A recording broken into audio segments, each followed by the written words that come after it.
being probiotics, prebiotics, uh, uh, foods for special dietary uses, and foods for special medical purposes.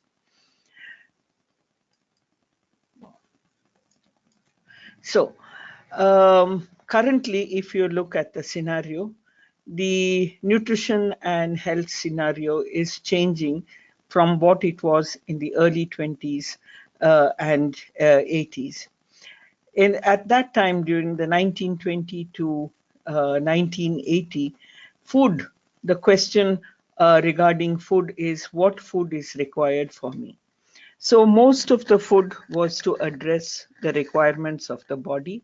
And if there was any nutritional deficiency, such as kwashiorkor or marasmus, which are protein deficiency diseases, or you had anemia, or goiter, or rickets, it was known then that the food had to be enriched, or you had to take food containing protein, take food which had more iron, more iodine containing foods, and of course vitamin D, or expose yourself to the sunlight.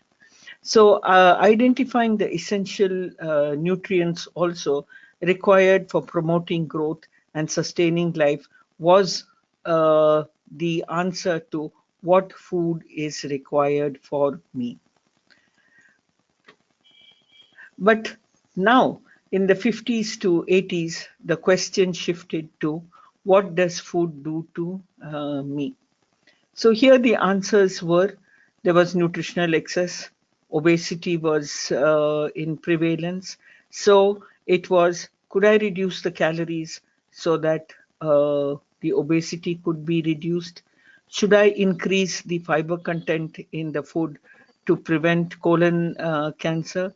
Should the fat in the food be reduced because it is the fat which causes the cardiovascular diseases?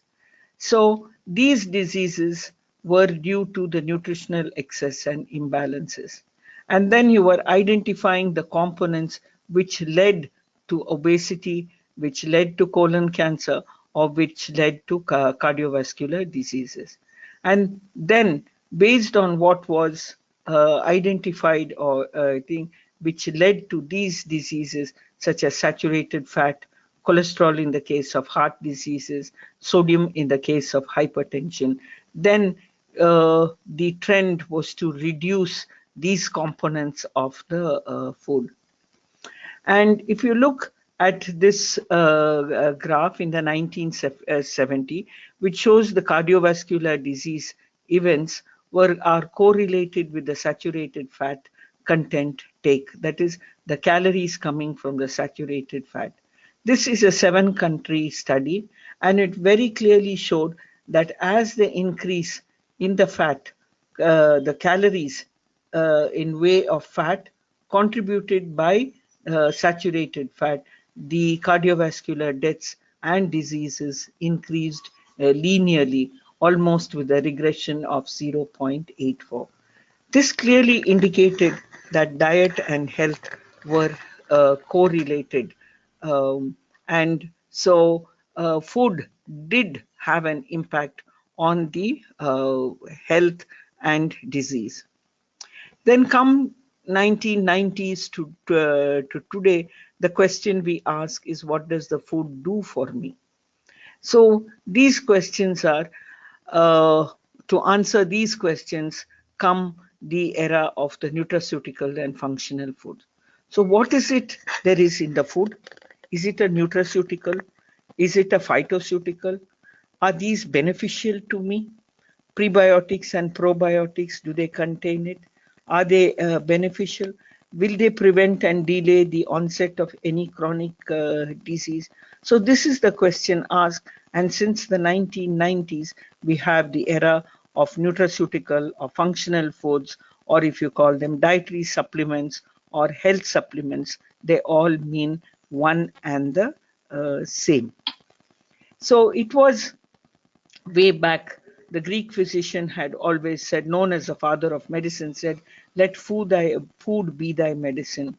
What is implied by this statement is that use food to focus on prevention, so that using and eating a proper diet containing all the essential nutrients, enough of fiber, less fat, less carbohydrate, then that itself was your medicine, and you could prevent all the lifestyle diseases or the cardiovascular diseases. So then it was at the same time in 1989, the word nutraceutical was coined, and nutraceutical was defined and coined from the word pharmaceutical, where pharma was removed and half of nutra was added to it, by Stephen DeFillis, the founder and chairman of the Foundation for Innovation in Medicine. So he defined a nutraceutical, or coined the word nutraceutical, and defined this as a food or a part of a food or a nutrient that provides health benefits, including prevention and treatment of a disease, beyond that of nutrition. So, for example, the linoleic acid or linoleic acid, in addition to it being a nutrient, that means giving you energy, beyond that, it also gives you health benefits in that they are anti-inflammatory. So this is the basis of the word nutraceutical. So if you look at the nutraceuticals, the demand for nutraceuticals actually comes from the consumer's demand. So the consumer is aware of the benefits of the nutraceuticals and tends to use the nutraceuticals as a preventive approach, because the consumer wants a healthy food. The food could be a conventional food, but it should be a health food containing something which gives you something beyond the nutrition. However, the consumer also knows that over-the-counter medicine, like the prescription medicines, you can get them only based on a professional demand. That is, you need a doctor's prescription, and these pharmaceuticals are for health conditions, whereas the nutraceuticals are for well-being and nice being conditions. So when you look at nutraceuticals, the two major points to look at when looking at nutraceuticals are the safety of the nutraceutical and the efficacy of the nutraceutical. And where do you get the data about the safety and the efficacy? It comes from scientific evidence which substantiates the claimed health effect. And the safety comes from the toxicity evaluation studies. So the safety and efficacy isn't only for nutraceuticals. The safety and efficacy is for all foods and all pharmaceuticals which are consumed by the consumer for health benefits or for medical benefits. So we have a whole group of nutraceuticals which are named, as I said, either as food supplements or pro and prebiotics, herbal products containing nutraceutical efficacy, functional foods, and others. So the basis of the nutraceuticals is it can be explained by the health model, which was published very recently, where nutraceuticals are actually for preventive care. So in addition to the lifestyle, exercise, food and nutrition, and diet, we need nutraceuticals for well-being. Whereas to promote and maintain good health, it is just good food, good nutrition, diet, lifestyle, and exercise. That is the proactive care. Of course, when from preventive care, if it is inevitable, you have the disease where medication and therapies are essential. So if you compare nutraceuticals and pharmaceuticals, if you look at the parameter prevention and wellness, in the case of nutraceutical, prevention and wellness is the primary focus, whereas in pharmaceuticals, prevention and wellness is the secondary focus. Nutraceuticals can be taken without medical supervision. That means you can buy them over the counter. You can many a time buy them in the grocery stores or the departmental stores. Whereas a pharmaceutical you cannot buy without a prescription. And now the prescription, all drugs are becoming, the regulations are becoming very strict, where not many drugs are available over the counter. Nutraceuticals and pharmaceuticals are regulated in almost every country. So in our country, nutraceuticals are regulated by FSSAI. In the EU, it is regulated by EFSA, that is the European Food Safety Authority. In Japan, you have the authority which is called Foods for Special Health Use. In China, it is regulated, and in USA, it is regulated by DSHE, which is actually Dietary Supplements and Health Authority. Pharmaceuticals, of course, are regulated, and no pharma product can be sold in the market without having the license. A prescription is not required for a nutraceutical, whereas a prescription is required for a pharmaceutical. But the major difference between a nutraceutical and a pharmaceutical is, in a pharmaceutical, you have a rapid effect. So if you are sick and you take an antibiotic, if you take the dose for 5 days, you're cured of whatever you have, whether it is a bacterial infection or a viral infection. However, in the case of a nutraceutical, the effect is very slow, but although it is slow, it is very effective. In certain nutraceuticals, a dosage is there. So you will find on the bottle the recommendations given as a dosage. And of course, in pharmaceuticals, there is always the dosage which we have to very carefully follow. So now just a simple example before I go into describing all the nutraceuticals. So look at the nutraceuticals which are available if you have hypercholesteremia. So hypercholesteremia is when your cholesterol levels are above 210 milligrams per deciliter. The limit for the humans is about 220, but if you have 210 and above, you're already in the on the onset, or what we say as the borderline. And if with hypercholesteremia you have organ damage, that means the arteries are blocked, your electrocardiogram shows some changes, and there are changes in the other organs, then pharmacopea, that is the pharmaceutical therapy, is required. But if you are in the onset or the borderline, you can make lifestyle changes. You can stop taking alcohol, stop smoking if you do, start doing more exercise, and eat foods which are rich in the PUFA and MUFA, that is containing linoleic and linoleic acid, that is fish and fish products, eating lean meat, eating more green leafy vegetables. So just as you have a large number of nutraceuticals involved for a single disease condition, you can imagine the number of nutraceuticals that are available or that have been described in literature. So some major health conditions and the nutraceuticals that have been propagated and have been used. So if you look at the cardiovascular diseases, you're asked to consume soya foods. You're asked to consume antioxidants such as the tocopherols, ascorbic acid, anthocyanins, as you will see.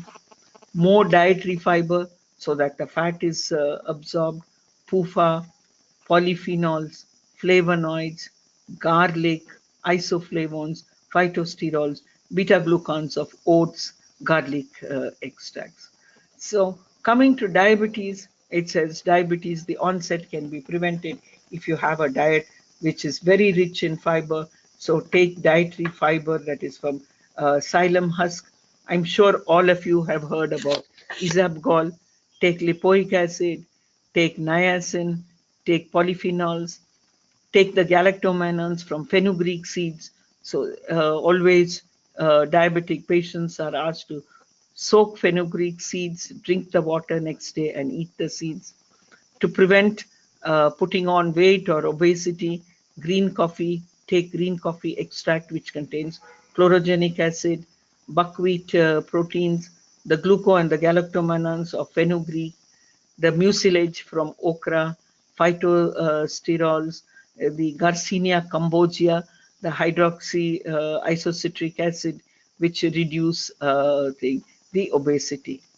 For cancer, the wonder nutraceutical is curcumin from turmeric, soya foods, antioxidants such as lycopene, saponins, turmeric, flaxseed. For rheumatoid arthritis, again curcumin, gingerol from ginger, gamma linoleic acid, and glucosamine. So hypertension also, ginseng and ashwagandha. Ashwagandha is the vithanolides of ashwagandha have been known to reduce blood pressure, and so therefore it is propagated. For the eyes, for the degenerative macular diseases, it is suggested that you take lutein. Yesterday, we studied about lutein and carotenoids. So large amount of lutein and carotenoids are recommended to prevent degenerative macular diseases that you see due to uncontrolled diabetes.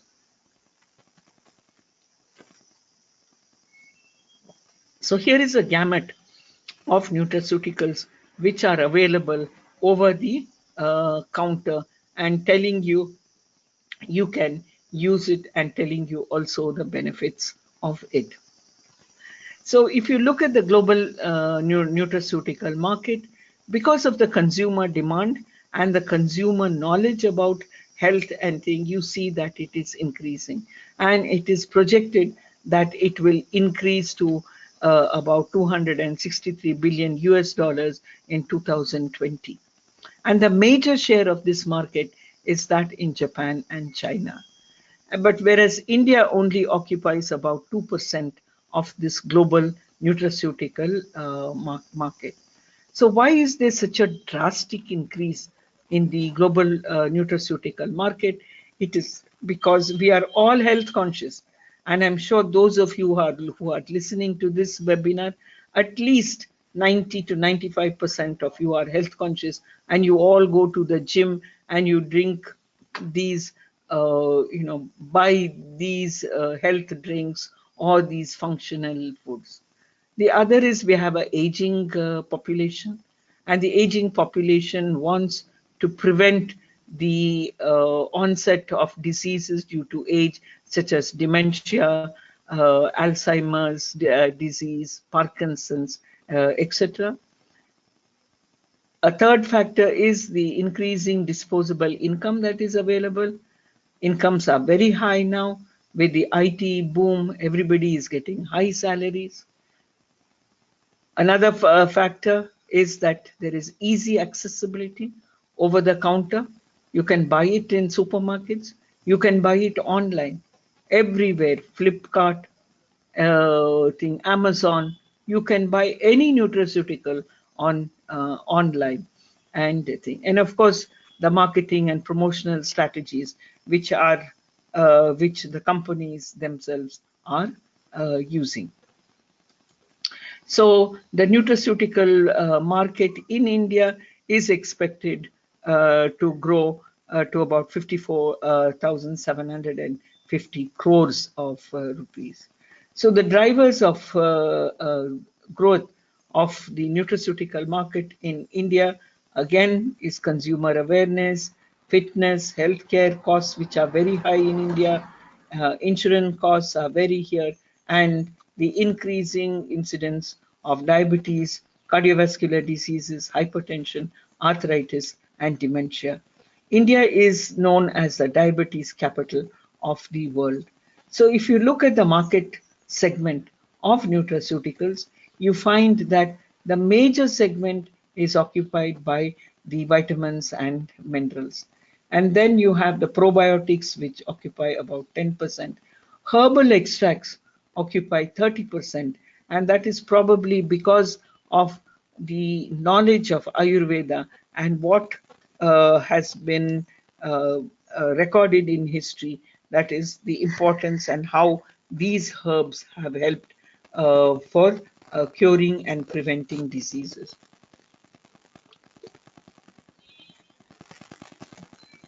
So let us look at the classification, which is based on chemical groups. So we have the inorganic mineral supplements. We have probiotics, which are helpful for the bacteria. We have probiotics, are bacteria, helpful bacteria to the human for the gut health. We have prebiotics, which are helpful for the digestive enzymes, dietary fibers, antioxidants. We have the phytochemicals, which include fatty acids, the omega-3 and the omega-6, phenols like T polyphenols, catechin, theaflavin, thiarubicin, the isoprenoids, the carotenoids, lipids, the sphingolipids, proteins, the soya protein. There is not a single singular classification to classify the nutraceuticals according to either structure or according to function, because one nutraceutical can be an antioxidant, it can also be an anti-inflammatory, and it can also be an anti-cancerous nutraceutical. So I'm just going to go through a large number of the nutraceuticals, the popular nutraceuticals, and what their health benefits are. The nutraceuticals as such, we can divide them into supplements and into functional foods and beverages. When we say dietary supplements, these are concentrated sources which are in the form of, say, capsules, tablets, or liquid dosages. And these include the vitamins and minerals, plant and herbal extracts, enzymes, proteins and peptides, pro and prebiotics, amino acids, nucleotides, and polyphenols. We also have the other group, which is functional foods or beverages, which are actually foods. It is a food per se, but they contain these dietary supplements or nutraceuticals, such as the probiotic fortified drinks, omega-3 enriched eggs. We have energy bars, we have protein bars, we have high energy drinks like Red Bull and so, which have got about 320 parts per million of caffeine. You have slimming drinks, fortified atta, iodized salt. So nutraceuticals can be sold either in the supplement form as capsules and tablets and liquid, or it could be in the form of food. So to be eaten like a regular food. So the clinical evidence for food supplements are not too many to show that they do provide the benefit. For nutraceutical, yes, they are there because they are purified. For example, for curcumin, there is a whole gamut of literature on its efficacy in different, how it behaves, the mechanism of how it behaves as an anti-arthritic agent, as an anti-inflammatory agent, as an anti-cancer agent. All the evidence is there, scientific evidence is there, and in many cases, even human clinical studies are available. However, in the case of food supplements, not much literature is available to tell you that clinically the food supplement is proven to be efficient.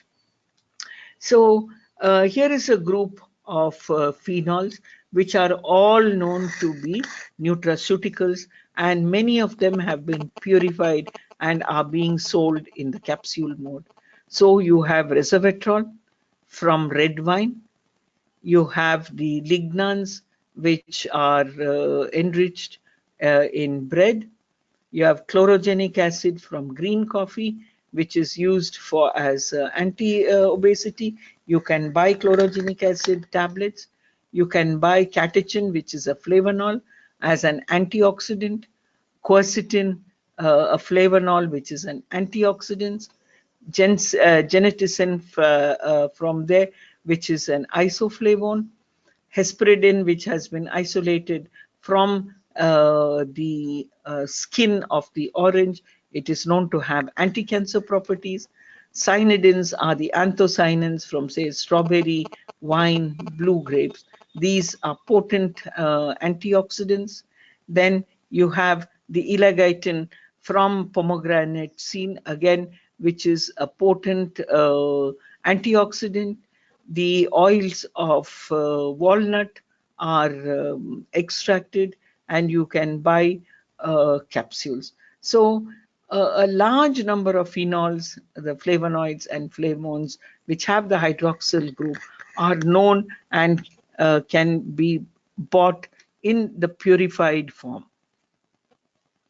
The catechol derivatives, that means having two hydroxyl groups, you see oleoreupen, you have hydroxytyrosol from olive oil, you have the alkyl resorcinols, you have curcumin, this is curcumin which is enriched in all the food, and you have carnosol, which is there from red cabbage and from rosemary. Oligomeric phenols. So you have monophenols, phenolic, you have catechols, that is the dihydroxy, and you have the tannins, which are polymers of the polyphenols, which are oligomeric. So you can find these oligomeric polyphenols or tannins such as sanguinolene.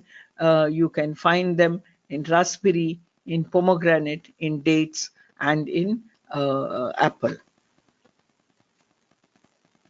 Curcumin from turmeric, as I said, is a golden nutraceutical, and you see that curcumin has been implicated in this large number of activities. It has been proven to have anti-inflammatory, anti-cancer, anti-allergic, anti-diabetic, anti-aging. You know, if those of you who have used turmeric, it prevents wrinkles. It is used as a blood cancer. It is known to help in Alzheimer's disease.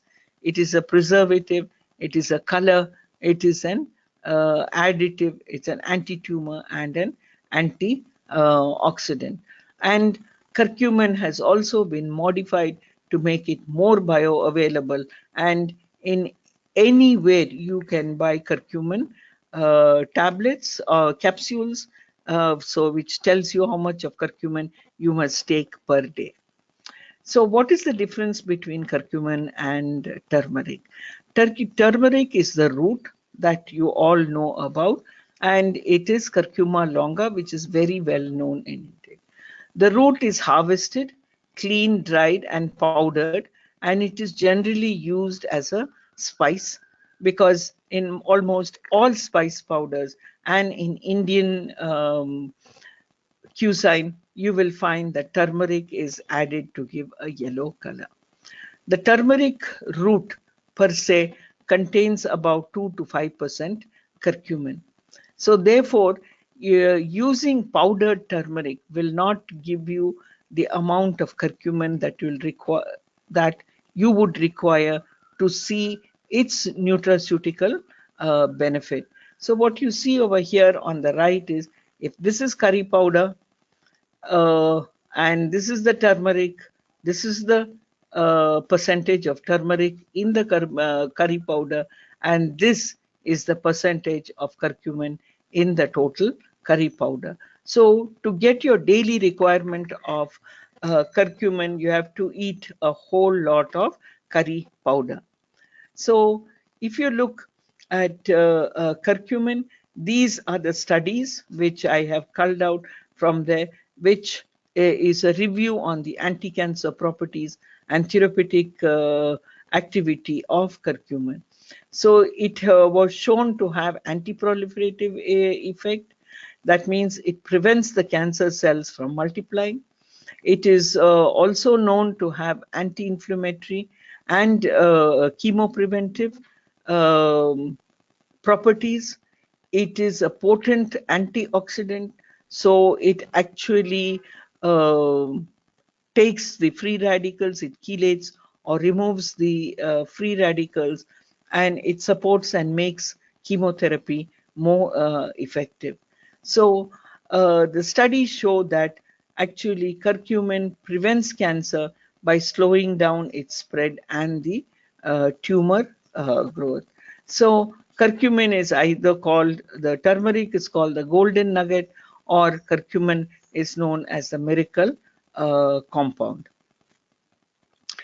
Uh, Curcumin literature also shows that curcumin in synergy with piperine, which is the bioactive principle of black pepper, the two together put together help to increase the bioavailability of curcumin, and studies have shown that whatever anti-inflammatory or anti-proliferatory activities you see, it is enhanced in the presence of piperine, which is the nutraceutical or the bioactive principle of black pepper.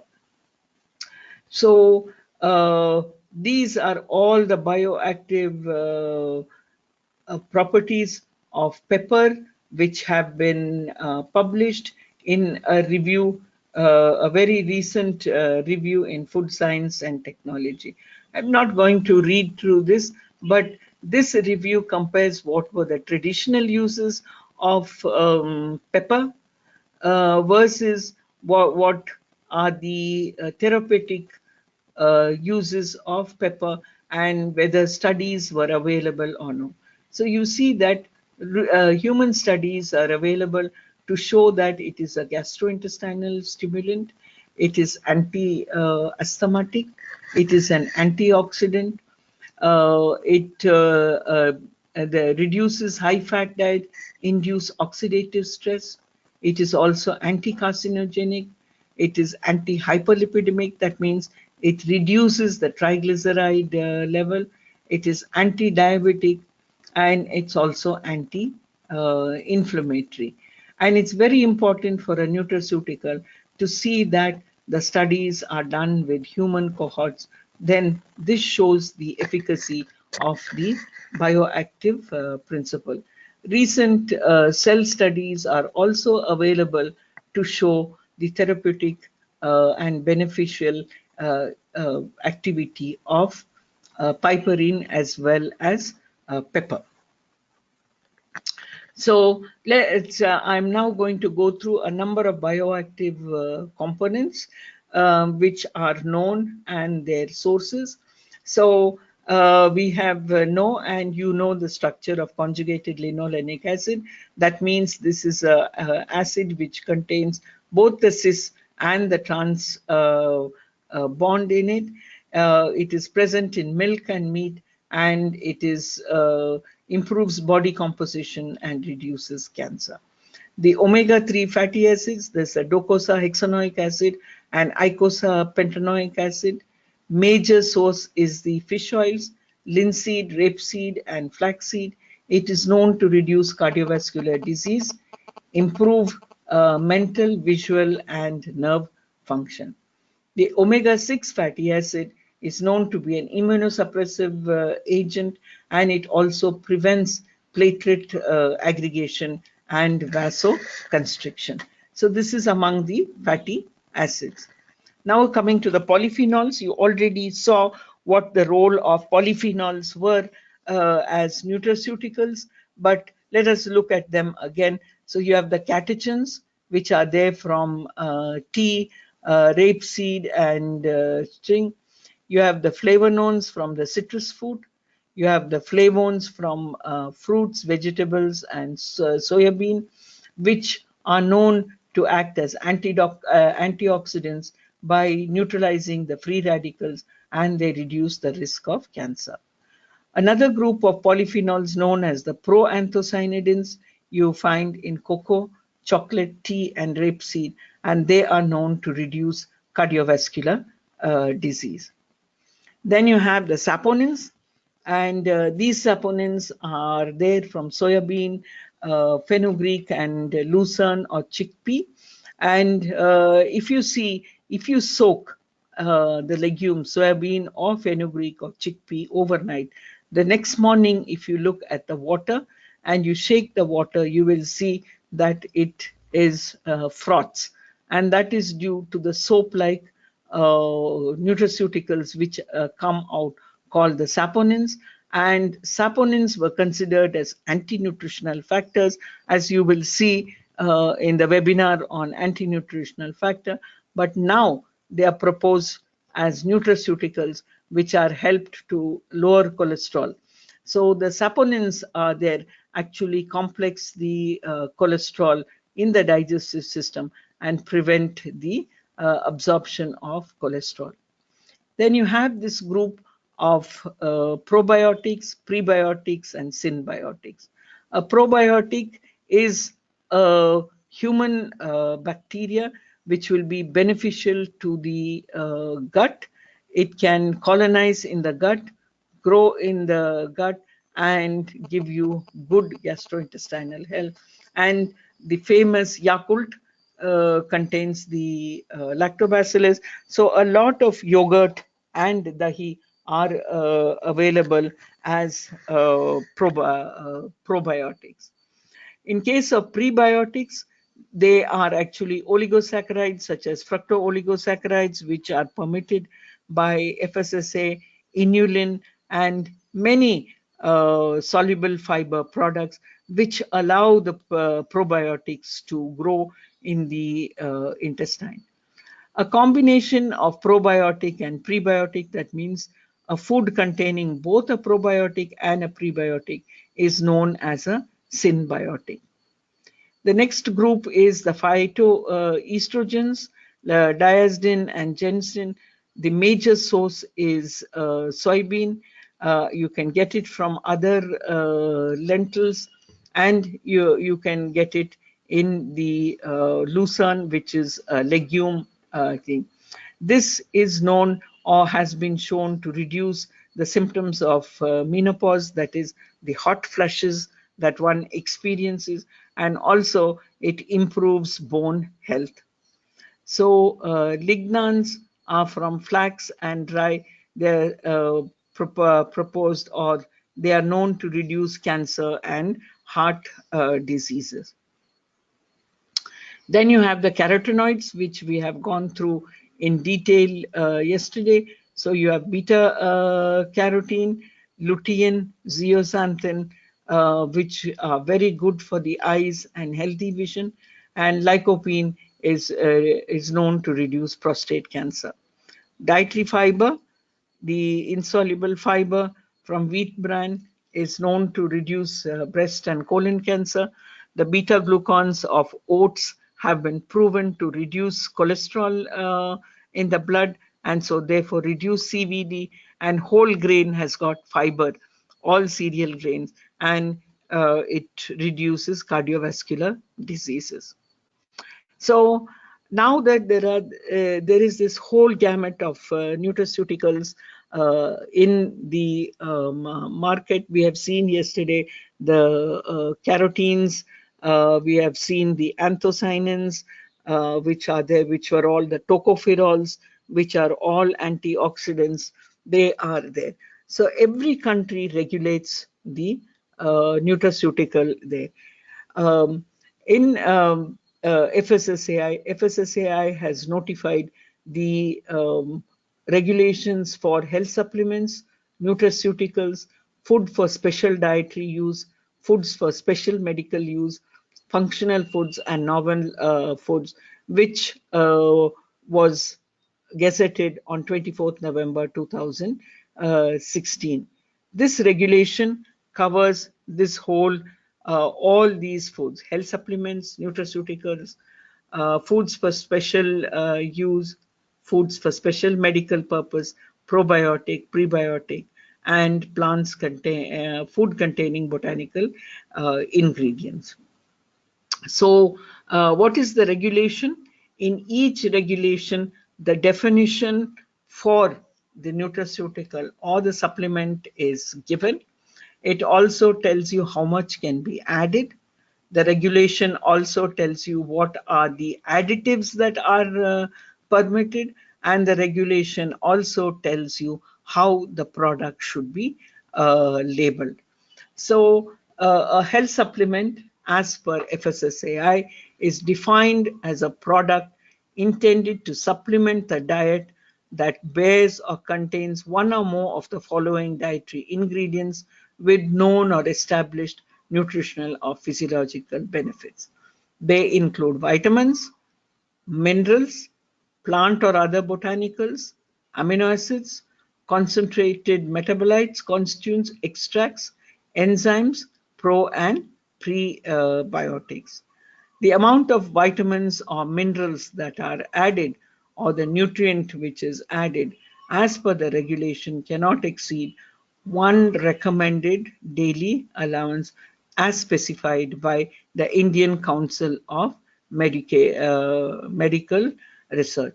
So these health supplements, very clearly stated in the regulation, are not drugs as defined under the Drugs and Cosmetic Act.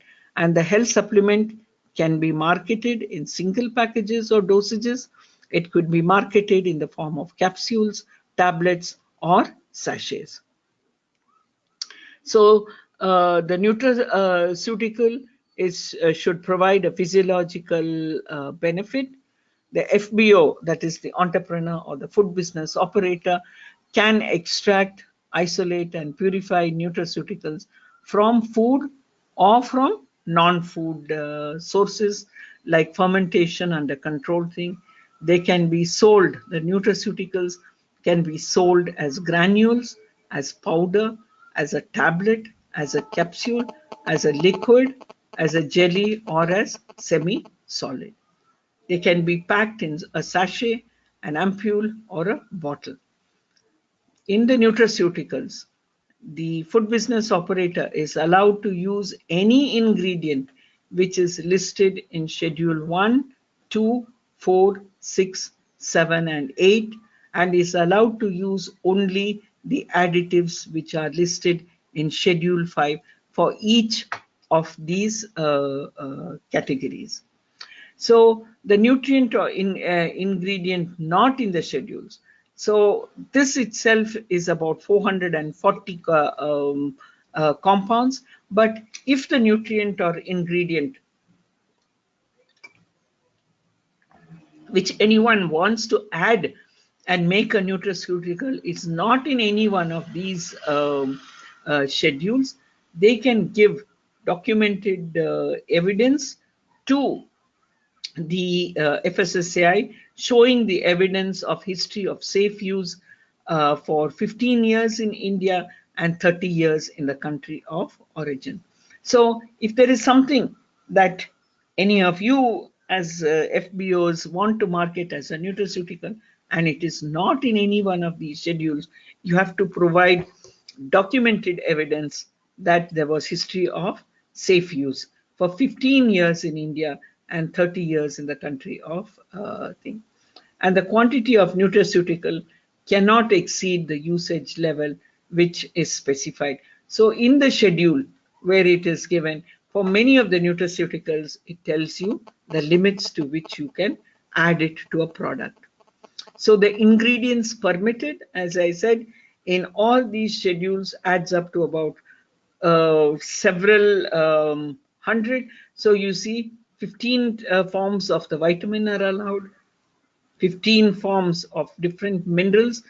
In the schedules, the details of the forms of vitamin, the details of the salts, like which calcium salt can be used, which iron salt can be used are detailed.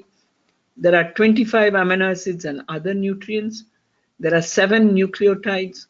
There are 15 prebiotics listed. There are 28 organisms, probiotic organisms listed, and only those 28 can be used. And then we have plant and botanical ingredients, about 400. In this schedule, you will see that it will tell you whether it is the root or the shoot or the leaf extract that can be used. And then we have other ingredients, about 187. So If we total, it must be about 600, a little less than 600 ingredients which are permitted for use as per the nutraceutical regulation. Coming to the packaging and labeling rules of these nutraceuticals, they have to follow all the labeling information as specified, and we will look at this when I take the webinar on the labeling regulation. But they have to put the name, the list of ingredients, they have to provide the nutritional information, put the veg or non-veg logo, they have to declare whether they have added food additives, the manufacturer's name, address, net quantity, the batch number, date of manufacturing, best before or used by, country of origin, any thing, and the FSSAI logo and registration number. If we have fortified, the food has to have the fortification logo. But in addition to this long list of labeling that our regulations have, additionally for the nutraceuticals, this additional labels are required. For example, for the health supplement, the term health supplement has to be put on it. For nutraceutical, nutraceutical must be put on it. For probiotic, it should be probiotic food. For prebiotic, prebiotic. So, irrespective, there is a three-tier thing. Then the common name of the product or description to indicate the true nature. And whichever nutraceutical or the supplement for which you are claiming that it is a health supplement, the quantity of that nutrient has to be declared.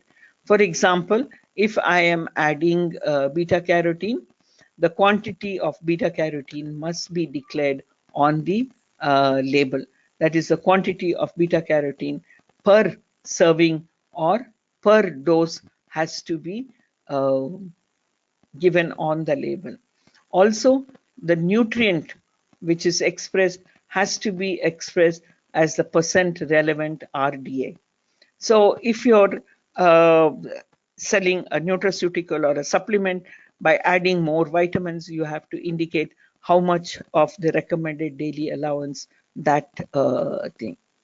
A statement that this supplement is not to be used as a substitute for varied diet. So the statement is there. FSSA regulation actually gives you the wording. They have to put these advisory warnings: not to exceed the stated RDA, another warning, not for medicinal use, another warning in cases where danger may exist on excessive consumption, also any contraindications, and they also this warning: store out of reach of children.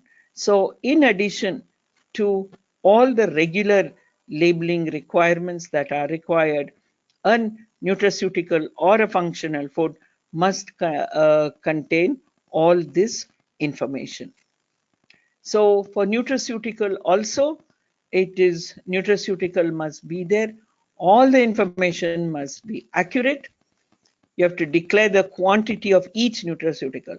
So here, if you are adding catechol, or if it contains chlorogenic acid, if you sell it as coffee extract, you have to tell the amount of chlorogenic acid in each capsule, the quantity of the nutrient and the percent relative RDA, and as the others, recommended usage, not for medicinal use, store out of reach of children. Wherever there is a contraindication, especially if it is not to be taken by pregnant and lactating mothers, it has to be indicated.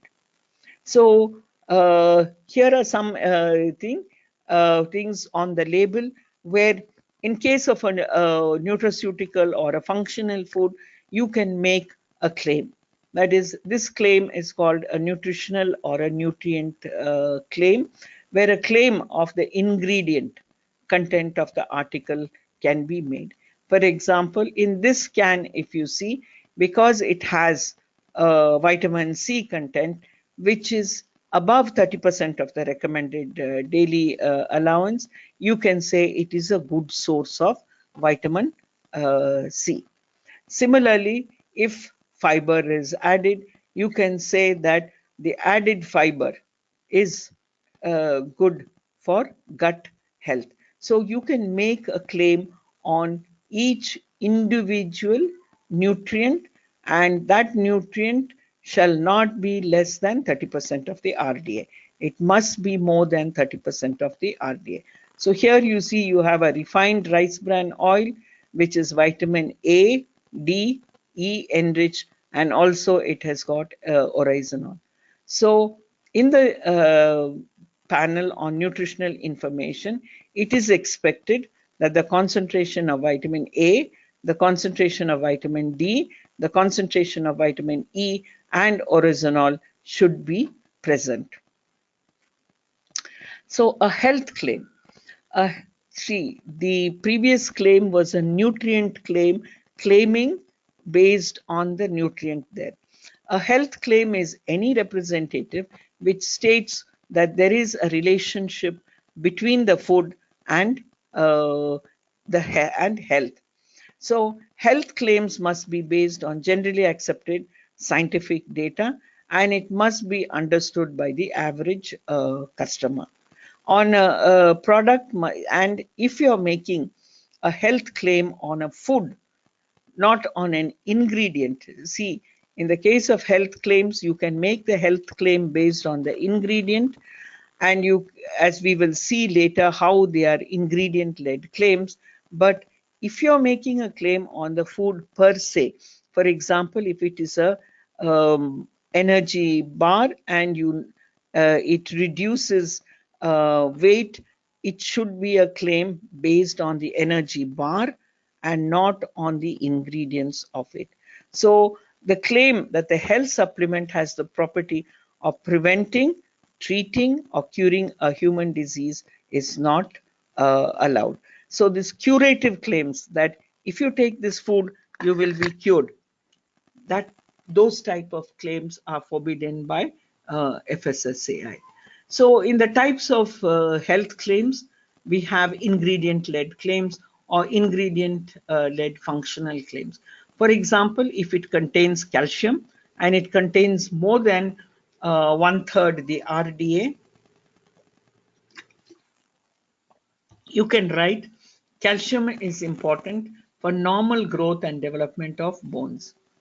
You can only write calcium is important for normal growth and development of bones, but you cannot claim that the food per se in that packet is important for normal thing. So if you have Saffola oats or you see Quaker's oat packets, you can put beta glucans from oats help to reduce blood cholesterol, because it has been proven that beta glucans help thing. But the oats upama as such, when you take it, has not been shown to reduce blood cholesterol. So you can only make a claim for the ingredient that is beta glucan. Xylitol in some sugar-free chewing gum helps to neutralize plaque acids. Means it is prevents dental caries. So you can put the claim xylitol prevents dental caries. You have enhanced function claims. You can put maintains healthy circular system. So if you have, it is rich in omega-3 and omega-6, you can write maintains healthy circular system.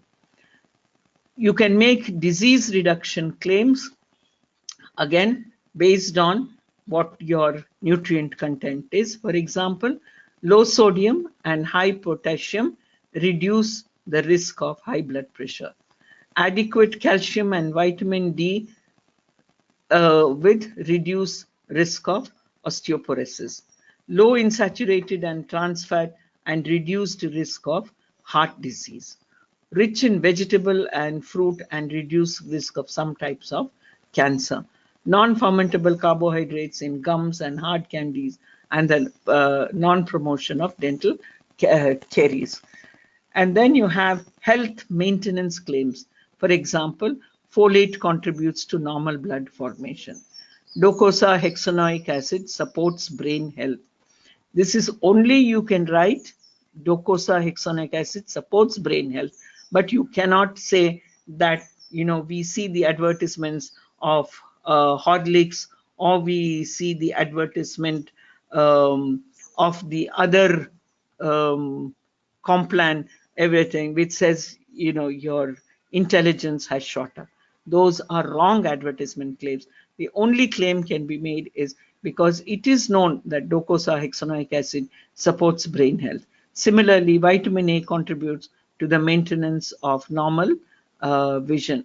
Immunity claims, increased resistance, and anti-aging claims. So when you make these health claims, even for an ingredient, if it is not a thing, then you have to have, it should be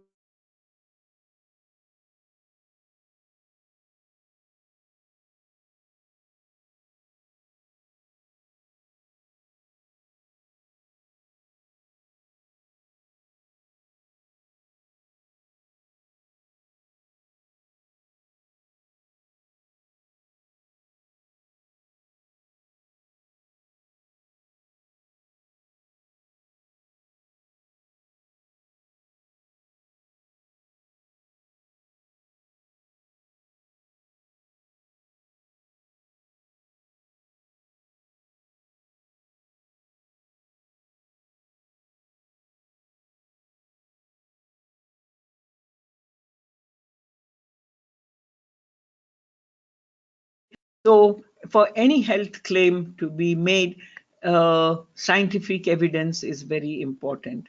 And if there is a thing, the rules say if there is a single human cohort study, then you can make a minimal claim. If there is more than one study, then the rules tell you how you can make these health claims. But please remember and understand what is the difference between a claim on the food and a claim on the ingredient that is in the food and which is used as a nutraceutical or as a functional or as a health supplement. So the health claims are very important.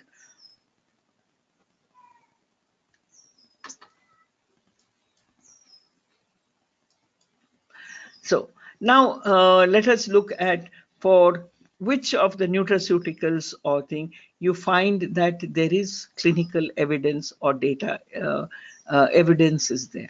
It is known that green tea is a functional food or a nutraceutical, and it is obtained from the green leaves of the tea plant Camellia sinensis. It has a very high ratio of polyphenols, and green tea has got hypoglycemic properties. So this contains a large number of polyphenols, which are epigallocatechin, the catechin, and the catechol. And several studies, human studies are there, which have shown the hypoglycemic properties of there. So here is a study which shows the in vitro hypoglycemic and hypolipidemic potential of white tea polyphenols. So you have green tea polyphenols, you have black tea polyphenols, and you have white tea polyphenols. What is black tea? Black tea is fermented tea where the tea is broken down and the catechins ferment into theaflavin and thearubicin. Green tea is not allowing the enzyme to act and to give you green tea. White tea is tea which, tea is made from the tea plant where we use two leaves and a bud. White tea is only the bud portion. So clinical evidence is there to show that it has both hypoglycemic and hypolipidemic potential. Also, another study has shown that the green tea catechins are show neuroprotection. Here is another paper which shows that these green tea catechins they prevent ischemia-induced neurodegeneration. So this is the type of support or scientific evidence that is required when health claims are made. So from the paper, I have culled out where it shows in the cells how the epigallocatechin gallate protects neurons from the oxidative stress. So here you have the control. This is with the thing, and this contains the with the epigallocatechin. So the benefits are that it is anti-cancerous and it is cardio protective, and other attributes to the epigallocatechin gallate of green tea are have also been shown, and many of them in vitro and in vivo. So the polyphenols content in different tea varieties, as seen from the paper, you see is here this bar is white tea, this is green tea, and this is black tea. So it shows you the different polyphenols. And so what you can see is white tea is very rich in epigallocatechin gallate, and it is rich in catechin, whereas black tea is rich in catechin, and green tea also, like white tea, is rich in epigallocatechin and in the catechin. So different teas have got different amounts of the polyphenols. So the cholesterol uptake inhibition was also studied, and data is available to show that with the white tea, the metabolites, that is the cholesterol uptake inhibition, was maximum with white tea. So the triglyceride uptake inhibition also has been shown there. So in summary of this, it is known that catechins exhibit an antioxidant action, and they are therefore chemo preventive, they are cardioprotective, and they are neuroprotective. This product has been allowed with a health claim, and this is permitted by FSSAI.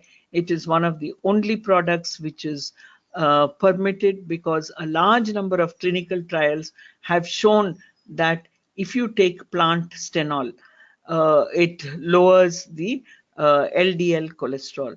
And so Benecol is a margarine-like product, and it is allowed a health claim proven to significantly reduce cholesterol.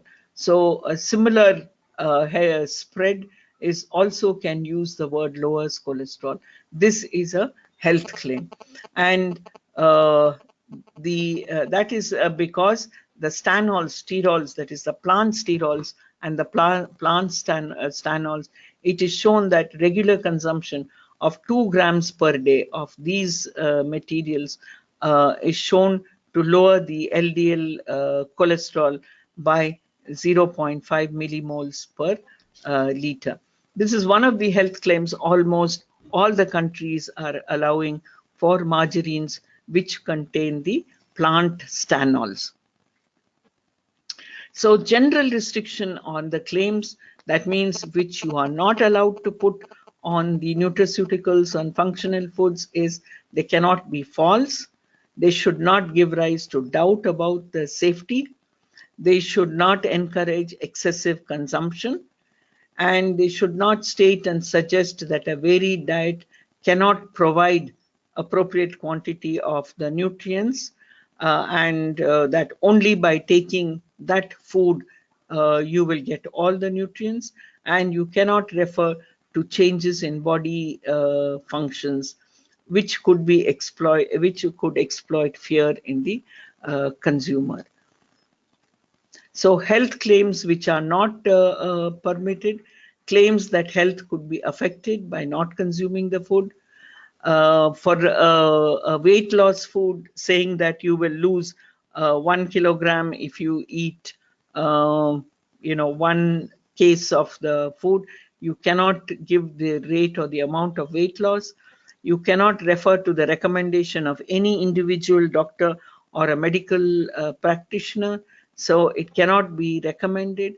And you cannot use a drug like efficacy claim. That means it prevents bone fragility in post-menopausal women. However, you can use it helps to maintain bone health, but you cannot say it prevents bone fragility.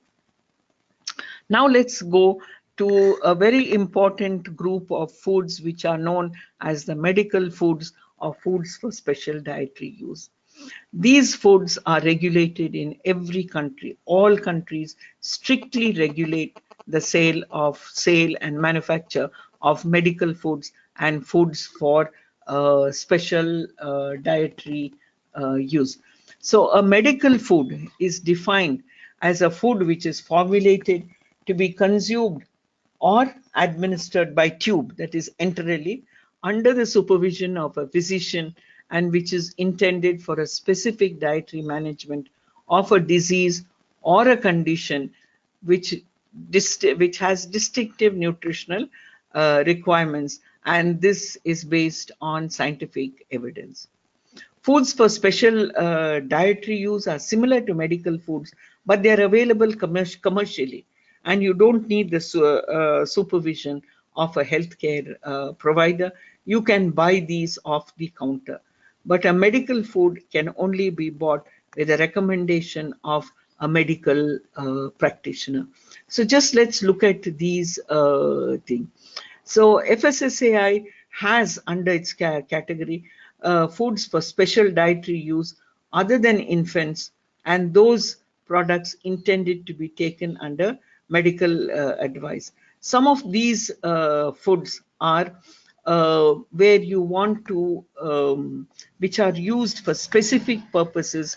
In the case of infants, you see, or in the case of adults, it is to satisfy a particular dietary requirement which may arise because of certain physiological conditions. For example, to reduce weight, to lower the weight, to lower obesity, to bring down diabetes, or bring down high blood pressure. This is a food for special dietary use. So it is to bring down the weight, to lower diabetes, and to lower blood pressure. It could be special food for pregnant and lactating women. It could be special food for the aging population and for those who have celiac disease of the thing.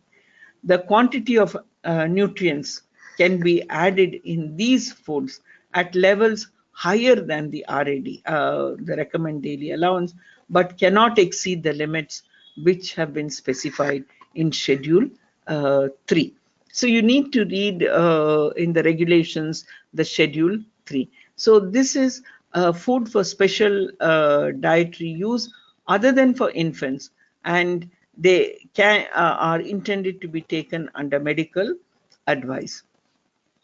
So some foods are formulated so that they replace all the meals of the daily diet. For example, when there is a requirement for slimming or loss of weight due to a cardiovascular disease or a thing, you have special foods which are made for slimming, for weight management and weight control purposes. Now these foods, the label has to say that it is for slimming and for weight management. For that we have a set of rules. So you cannot just make the food with like 200 calories or 100 calories and it will affect the health of the individual. So in this category of food, the food should provide an energy not less than 800 kilocalories. Okay, and it should not be more than 1200 calories, because for an average Indian we say that the recommended energy is about 2000 to 2200 calories. So it cannot be more than 50%, because if it is more than 50%, the meaning of weight management and weight control is lost. The individual portions or servings contained in this food should provide approximately 1/3 or 1/4 of the total energy of the food in the pack. And on the pack, you have to put the recommended portions. The energy, it says this energy content of 800 kilocalories or 1200 thing, not less than 25% of this or not more than 50% of this can come from protein. So that means you from protein more than 200 kilocalories should come, and it should be less than 400 kilocalories. Here also, if you say 25% of this is 300 kilocalories, so protein should contribute to more than 300 kilocalories, but not more than 600 kilocalories. So not less than 25% and not more than 50% of the energy shall come from the protein. And whatever protein is added should have a PDCAS of 1. So it should not exceed 125 grams per day for the individual. Only L forms of the amino acid can be added to get a PDCAS of 1. Except for methionine, they can add DL methionine. The energy from fat in this food between 800 to 1200, it should be not more than 30% and not less than 3% of the energy from linoleic acid in the form of a glyceride.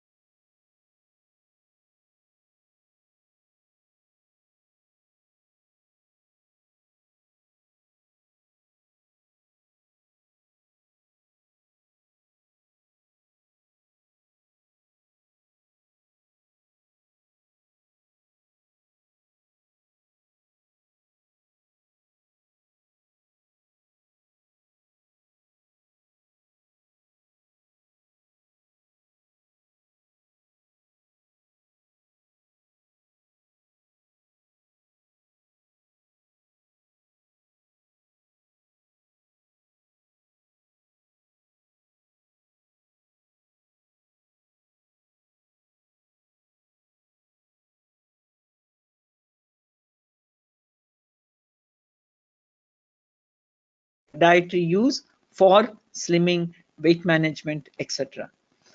The target group has to be identified.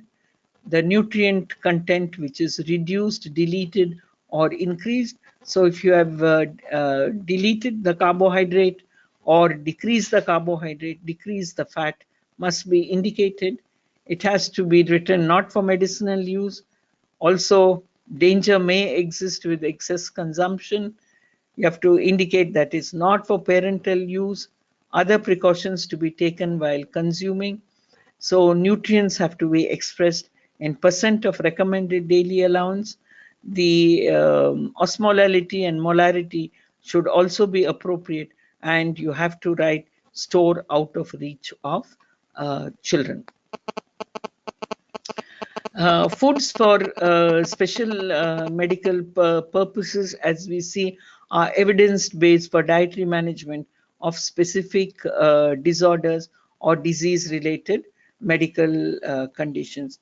These foods for special medical purposes are highly regulated in all the countries, and FSSAI also has a very stringent regulation. These foods are generally used under medical supervision, and they are used either in hospitals or care homes or clinics and patient homes.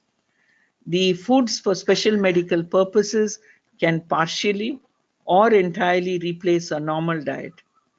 The foods include highly specialized formation. It could be oral nutritional supplements or metabolic products, or it could also be a food that has to be given by enteral or by tube feeds. And these foods are regulated, and very stringent regulations are there, because in certain medical conditions, these foods are a lifeline for the patient throughout their life expectancy. So the foods for special medical purposes have been classified into three, and this classification is there in almost every country. So the first one is a nutritionally complete food with a standard nutrient formulation, and this could be the sole source of nourishment for the person, and it can be administered via a feeding tube where patients are unable to take foods orally. We will see examples of these. Then you have a nutritionally complete food with a nutrient adapted formulation. Here, this food is for a special medical condition, mainly with people who have the metabolic disorders, that is, the inborn errors of metabolism, where they cannot take a particular nutrient, for example, phenylketonuria, where the patient cannot have a food which has even a small amount of phenylalanine. So this is a nutritionally complete food with a nutrient adapted formulation specific for a disease, a disorder, or a medical condition. Again, this can be administered as oral food or through a tube. Then you have the third category, which is nutritionally incomplete food with a standard formulation or a nutrient adapted thing specific for a disease, disorder, or thing. So here it is nutritionally complete with a nutrient adapted formulation, and here it is nutritionally incomplete thing. And this food, this nutritionally incomplete FSMP, cannot be used for total diet replacement. So it can only be used partially in that. So the special medical purpose foods for infants is an entirely different category by itself, and generally these foods are developed for babies which are born prematurely, infants who are suffering from protein allergies, infants who have disorders of fat metabolism, or infants who have acute and chronic gastrointestinal uh, disorders. So dietary management of the infants with inborn errors of metabolism, we have a webinar on the inborn errors of metabolism, is achieved by using the special medical purpose food formulas.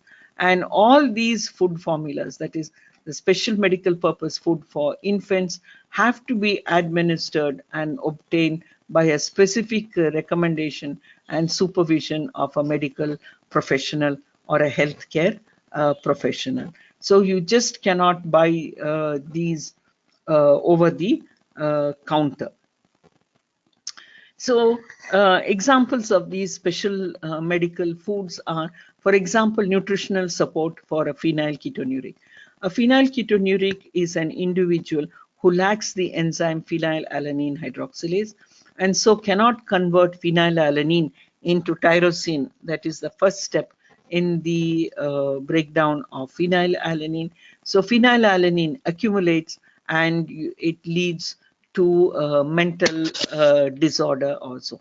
So in the diet of a phenylketonuria, the food must have no phenylalanine.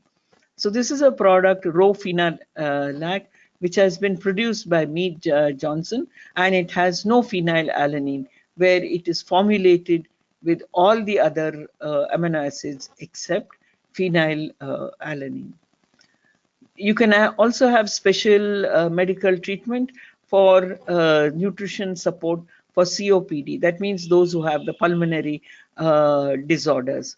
See, most of these patients with the COPD or pulmonary disorders, because of their breathing problems also, are not able to, because of the shortness of breath, they're not able to eat enough and take enough of fluid, and this leads to their malnutrition. So we have FSMPs which will provide these patients with the nutritional intake they require in a more manageable format. because most of them, you see, are always with oxygen, and so even eating or taking food is a bit difficult. We also have foods for special medical purposes, especially for people with cerebral palsy who are at a high risk of malnutrition because they have oral motor dysfunction. So they cannot chew the food, they cannot swallow the food or take enough. And so these patients often require long-term nutritional support, either through oral nutrition if possible, or through the tube feeds. Foods for special medical purposes are generally also recommended for cancer patients who have undergone chemotherapy and radiotherapy or a thing. So most of these cancer patients, because of the loss of appetite and thing, they tend to lose weight and they become malnourished. So normal eating is possible, but inadequate because of the nausea and the vomiting. So to improve the nutritional state and for better health outcome for cancer patients, you can give oral nutritional supplements, or they can be, if they continue to lose weight, you will see that under medical supervision, there is oral feeding of the food. So one has to take care of these oral supplements or these foods by enteral feeding, because they have to be there. It has to be prepared in a condition where there is complete HACCP, and it should not have any type of food safety concern, because these patients are already compromised, either immunocompromised or through other thing, and so the food has to be absolutely safe for them. So a new category which is now coming up in FSSAI and which is already available world over is the special foods for sports persons. You know that sports persons, because they train for very long time and strenuous thing, they have to have a special nutrition, otherwise they will have muscle loss, they will have energy loss, and they will be fatigued. So they are divided into 4 different categories, where you have the carbohydrate rich energy food products. These products are very rich in carbohydrates, so they give the energy to the sports person during and after exercise, and for providing energy and refueling their glycogen storage. There is also the carbohydrate electrolyte solutions, because most of the sports persons, due to the strenuous activity, they lose a lot of electrolytes and they are dehydrated. So water has to be supplemented in the diet, along with, because of sweating and other activities, they lose a lot of potassium. So to maintain the sodium potassium balance, these electrolyte drinks are provided to restore their hydration status. Then you have the high protein and protein component, that is the high protein foods which contain the essential amino acids, or mainly the branched chain amino acids, isoleucine, leucine, and valine, which are required for the endogenous synthesis of protein. Because during the strenuous exercise or bodybuilding, muscle protein is degraded, and so to gain muscle and to have energy, the glycogen synthesis, you have protein and protein component food. And then you have the 4th category, which is the enriched foods, which are enriched with supplements such as caffeine to boost the energy, creatine in the form of creatine monophosphate, so that it can be directly used in the muscle instead of ATP. Some dietary ergogenic aids to improve their performance, such as citrulline from watermelon, trehalose, glycine, So all these are there for the foods. But since these were available and not regulated, FSSAI will be regulating the special foods for sports persons, and they should not be used indiscriminately. The food should not be used indiscriminately uh, for other purposes.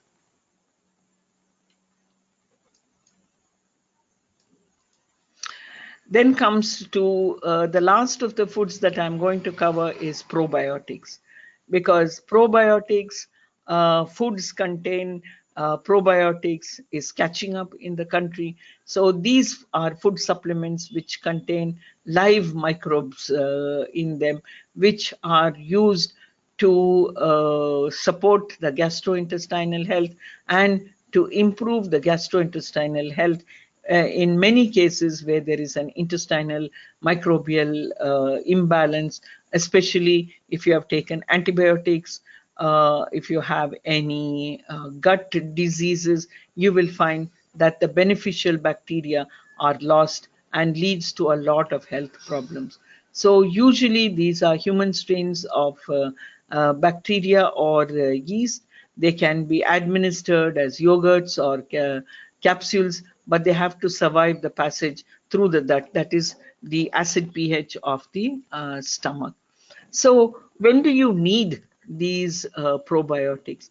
Generally, when you have taken antibiotics or other drug intakes, it has destroyed the intestinal microflora, or if you have had some microbial infection due to a food poisoning or or if you're taking a diet with highly processed food and low fiber food, that is eating food made only with maida, red meat, very little vegetables. If you have had chronic diarrhea, stress like the ulcerative colitis, sometimes radiation and chemotherapy, chlorinated water, and colon therapies for detoxification. So in all these cases, you will find that the gut microflora are decreased or they are not sufficient, and you need to enhance their numbers. So what are the properties of the probiotics and of the organisms that can be used as probiotics and in food is they must be of human origin. They have to resist the acid secretions of the upper gastrointestinal tract. They should be able to stick to the human intestinal cell and colonize and produce more. They should be able to produce their own antimicrobial thing. They should be able to antagonize the pathogenic flora. uh, the levels in which they are clinical safe in clinical use is greater than 10 to the power of 10. According to FSSAI, any probiotic food being sold in the market, the probiotic content should be greater than 10 to the power of 8 CFU per L. They should be able to stimulate immune response, fermentation, and also they should be stable in the food product during processing, storage, and transportation. So FSSAI allows these 28 strains of the bacteria, most of which are lactobacillus, followed by bifidobacterium, and you have Saccharomyces there. So FSSAI, the regulation, the only restriction is the viable number of organisms in the food with added probiotic ingredients should be greater than 10 to the power of 8. Only then it can be labeled as a probiotic food. Prebiotics is something which helps the probiotics to grow, and this comes mainly from food, and it is the it is the fiber or the soluble component, fiber component of the food, which will allow the probiotic to colonize and grow. Examples of this are inulin, garlic, onions, chicory root, asparagus, whole wheat, rye, barley, raffinose, stachyos. So the list of prebiotics also which are permitted by FSSAI are given in the schedule. So what is the desirable characteristic for a prebiotic? It should not get digested or hydrolyzed in the upper in gastrointestinal thing, because it has to serve as food in the intestine for the probiotics. It should be a selective substrate for one or limited of the potential probiotics. It should be able to alter the colonic microflora towards healthier composition. It should stimulate the growth of the probiotics. It should help increase the absorption of minerals, and it should favor the effect on immune system. And then you have the final group, which is now called a symbiotic food, and that is it has probiotics and prebiotics. Probiotic is a microorganism, prebiotic is the substrate which is required for the probiotic to grow, and so a symbiotic food contains both a probiotic and a prebiotic. So foods containing combination are known as symbiotics, and they have this is for improved survival in the upper gastrointestinal tract. So these covers the the foods other than the normal foods. We have talked about the nutrients, that's the carbohydrate, the fats, the proteins, and their importance. And now we have the nutraceuticals, the health supplements, the food supplements, foods, medical foods, foods for special dietary use, probiotics, prebiotics, and synbiotic. So the next webinar will be on genetically modified organisms.